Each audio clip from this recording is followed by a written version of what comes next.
नमस्कार। SPT news में आपका स्वागत है। पेश है 19 दिसंबर शुक्रवार शाम 7:15 राजस्थान के विभिन्न शहरों की 15 बड़ी खबरें।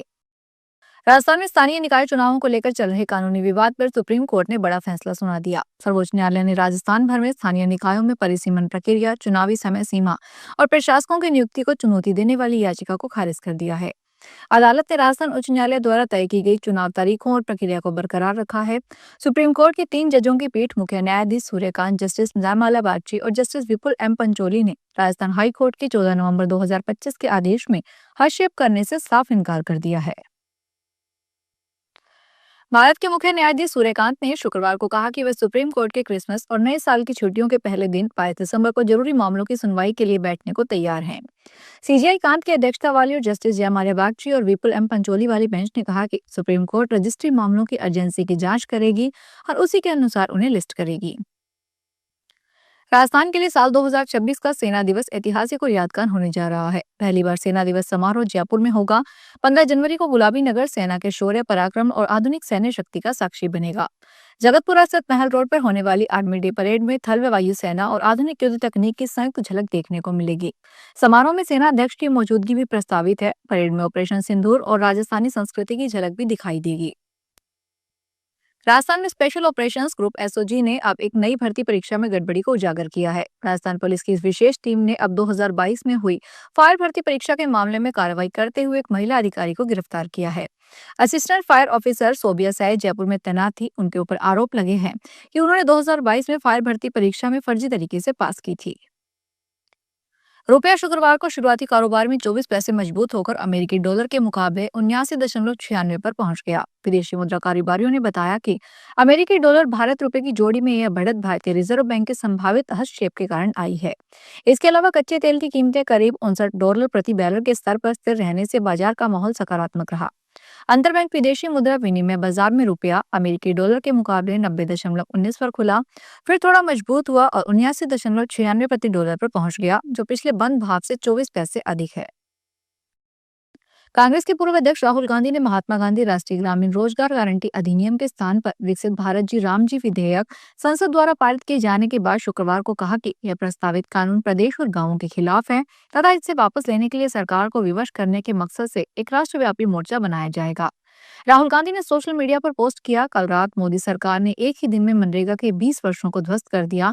जी राम जी विधेयक मनरेगा का कोई पुनर्गठन नहीं है। 18वीं लोकसभा के छठे सत्र में सदन की उत्पादकता 111% रही और इस दौरान कई महत्वपूर्ण विधेयक पारित किए गए। लोकसभा अध्यक्ष ओम बिरला ने शुक्रवार को सदन की कार्यवाही शुरू होते ही सदस्यों को सूचित करते हुए कहा कि हम 18वीं लोकसभा के छठे सत्र की समाप्ति की ओर आ गए हैं। इस सत्र में हमने 15 बैठकें की। आप सभी के सहयोग से इस सत्र में सदन की उत्पादकता लगभग 111% रही। इसके लिए मैं आपको धन्यवाद करता हूं। उन्होंने कहा कि सभी सदस्यों ने देर रात तक सदन चलाने में सहयोग किया।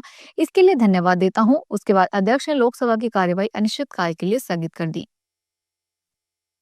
प्रधानमंत्री नरेंद्र मोदी ने शुक्रवार को गोवा मुक्ति दिवस पर स्वतंत्रता सेनानियों के बलिदान को श्रद्धांजलि अर्पित की और इसे भारत की राष्ट्रीय यात्रा का एक महत्वपूर्ण अध्याय बताया। मोदी ने सोशल मीडिया पर एक पोस्ट में कहा, गोवा मुक्ति दिवस हमें हमारी राष्ट्रीय यात्रा के एक महत्वपूर्ण अध्याय की याद दिलाता है। हम उन लोगों के अदम्य साहस को याद करते हैं जिन्होंने अन्याय को स्वीकार करने से इनकार कर दिया और साहस और दृढ़ विश्वास के साथ स्वतंत्रता की लड़ाई लड़ी। राजस्थान में उदयपुर में विश्व ध्यान दिवस के अवसर पर 21 दिसंबर को हार्टफुलनेस मूवमेंट द्वारा वैश्विक लाइव ध्यान का सत्र का आयोजन किया जाएगा। विशेष सत्र का नेतृत्व हार्टफुलनेस के वैश्विक मार्गदर्शन पूज्य दाशी कमलेश जी पटेल करेंगे। यह लाइव ध्यान सत्र रात 8 बजे प्रारंभ होगा और एक विश्व एक हृदय के प्रेरक संदेश के साथ पूरी दुनिया को एक सूत्र में पिरोएगा। हाई प्रोफाइल लाइफस्टाइल और दुबई में क्रूज पर शादी करने वाले उन्नाव के चर्चित यूट्यूबर अनुराग त्रिवेदी ईडी के रडार पर हैं। जांच एजेंसी ने उनकी लैम्बोर्गिनी, बीएमडब्ल्यू, मर्सिडीज और थार जब्त की है। इन लग्जरी कारों की कीमत 10 करोड़ रुपए बताई जा रही है। मीडिया रिपोर्ट के अनुसार अनुराग और उनके घर वालों के सभी बैंक खाते सीज कर दिए गए हैं। इन खातों से हुई लेन देन की जांच भी शुरू कर दी गई है। ईडी का ये एक्शन मनी लॉन्ड्रिंग निवारण अधिनियम के तहत चल रहा है। पक्षियों और जैव विविधता के संरक्षण का संदेश लेकर ग्रीन पीपल सोसाइटी के जयपुर चैप्टर द्वारा जयपुर बर्ड फेस्टिवल 2026 का आयोजन आगामी 31 जनवरी को राजधानी जयपुर में किया जाएगा।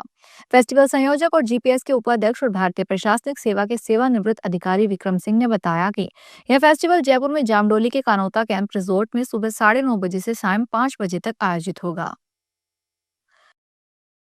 अलवर में जिला रसद विभाग की ओर से जिले भर में उचित मूल्य की दुकानों के आवंटन को लेकर इंटरव्यू की प्रक्रिया जारी है।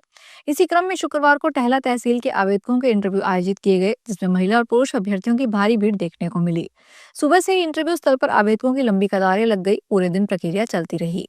राशन दुकान आवंटन के लिए पात्रता शर्तों के तहत महिला और पुरुष दोनों आवेदकों के लिए स्नातक उत्तीर्ण करना अनिवार्य रखा गया है। भारत की बहुप्रशिक्षित जनगणना के लिए केंद्रीय मंत्रिमंडल ने स्वीकृति जारी कर दी है। प्रधानमंत्री नरेंद्र मोदी की अध्यक्षता में केंद्रीय मंत्रिमंडल की बैठक में भारत की जनगणना 2027 कराने के प्रस्ताव को मंजूरी दे दी है, जिसके क्रम में चूरू जिले में इसके लिए प्रारंभिक प्रक्रिया शुरू हो गई है। प्रस्तावित कार्यक्रम अनुसार चूरू जिले में जनगणना के लिए जिला कलेक्टर अभिषेक सुराना के निर्देशानुसार जिला जनगणना सेल का गठन किया जाएगा। जिला प्रशासन की ओर से उप जिला, तहसील और उपखंड स्तर पर जनगणना अधिकारियों को नियुक्त किया जाएगा। राजस्थान के डीग में ऐतिहासिक धरोहरों की उपेक्षा के मामले में न्यायालय वरिष्ठ सिविल न्यायाधीश ने महत्वपूर्ण आदेश जारी किया है। न्यायालय ने मुख्य सचिव राजस्थान सरकार और जिला कलेक्टर सहित 14 सरकारी कार्यालयों की कुर्सी, टेबल और मेज को कुर्क करने का निर्देश दिया है। यह कार्रवाई न्यायालय के पूर्व आदेशों का पालन न करने पर की गई है। बार एसोसिएशन के अधिवक्ताओं, जिनमें प्रवीण कुमार चौधरी, लखन कुंतल, मनोज कुमार बंसल, जयप्रकाश शर्मा और भरत सिंह फौजदार शामिल हैं, ने वर्ष 2016 में न्यायालय वरिष्ठ सिविल न्यायाधीश में जनहित याचिका दायर की थी। धौलपुर नगर परिषद कार्यालय पर कुर्की का आदेश चिपका दिया गया है। यह कार्रवाई स्थायी लोक अदालत के आदेश की अवहेलना के मामले में की गई है। मामला वर्ष 2022 का है, जब कैंथरी रिजोर्ट के मालिक कैप्टन हरिकांत शर्मा ने लोक अदालत में परिवाद दायर किया था। उन्होंने अपने रिजोर्ट के सामने अधूरे पड़े नाले को पूरा करवाने की मांग की थी। उसी साल नगर परिषद और कैप्टन हरिकांत के बीच एक समझौता हुआ था, जिसमें नगर परिषद ने नाले को पूरा करने की सहमति दी थी। फिलहाल इस बुलेटिन में इतना ही। फिर हाजिर होंगे बड़ी खबरों के साथ।